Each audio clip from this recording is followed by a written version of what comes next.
Hello, how are you? I'm Olivia and I'm a voice teacher, and in today's video I'm going to be breaking down the voice of Oscar-winning actress Emma Stone. I think Emma Stone has a very interesting voice, and so I'm excited to kind of break down the different vocal elements and talk about them one by one. We're going to look at her tone quality, her resonance, her pitch and intonation, and then we're also going to look at her vocal weight and articulation. So let's take a listen to Emma Stone.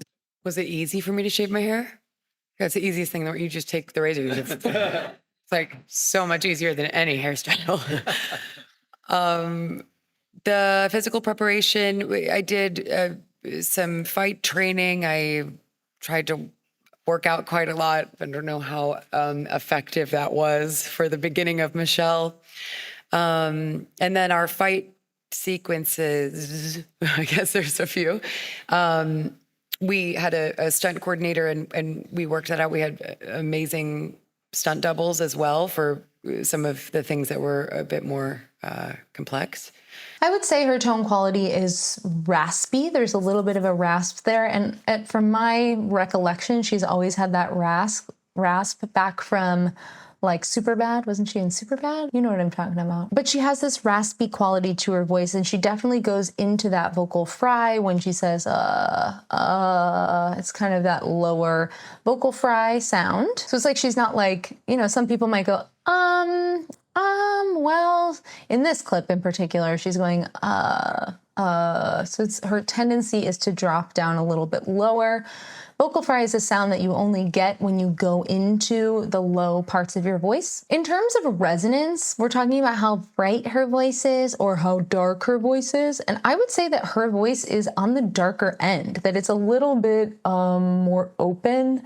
Talking about the preparation, talking about how things are going. There's a little bit of a darkness to it, but there are certain words that come forward. I think actually preparation comes a little bit more forward. Preparation. The physical preparation. But then some of that, it's a little bit darker. Not completely, but darker, I would say, maybe than my own voice. So like when she says a lot, maybe a lot is a little bit more open. Work out quite a lot. I guess there's a few. Like a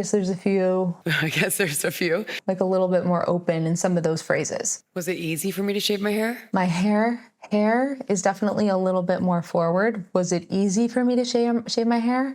So it actually kind of goes from a little darker to a little brighter, I would say. That's the easiest thing that you just take the razor. It's like so much easier than any hairstyle.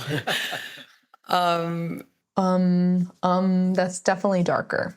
I don't know how effective that was for the beginning of Michelle. It's just all a little bit more open in the back, I'd say. So when it comes to her pitch, I would say it's on the lower end just listening to it, but I definitely want to put it in my Pratt software to check it out.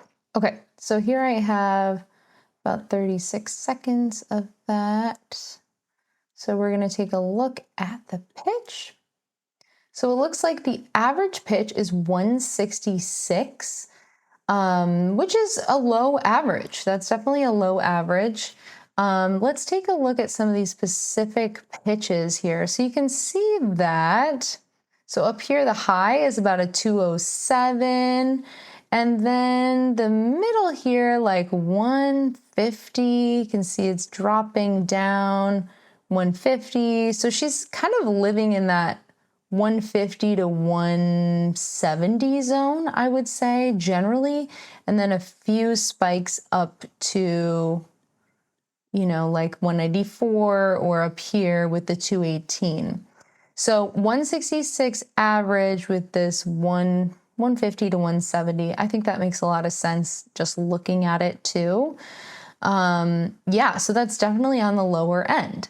So with that pitch kind of staying around that 150 to 170-ish, sometimes coming up to the 200 zone, just maybe like once in there, Generally, that's actually not that much movement in the pitch. I would say generally when I've done these investigations, a lot of the people who have a lower pitch range tend to still move their pitch a lot, but hers tends to stay a little bit lower. So we tend to associate more of that monotone sound with more masculine perceived voices.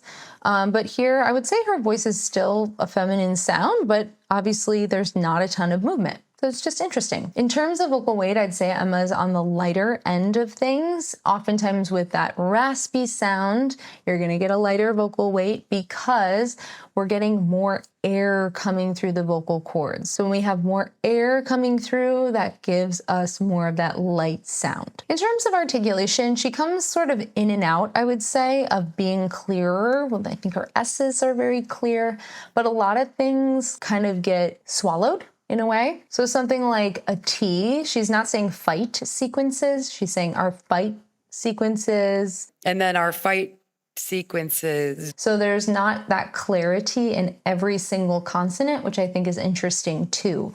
Because a lot of times when I hear a lower feminine voice, that's something that is an indicator of like, oh, this is a feminine sound because we still hear some of that clarity. I mean, sometimes. But that is an interesting combo. So overall, Emma Stone has a raspier voice that leads to that lighter vocal weight that gives us that little bit of a floatier sound.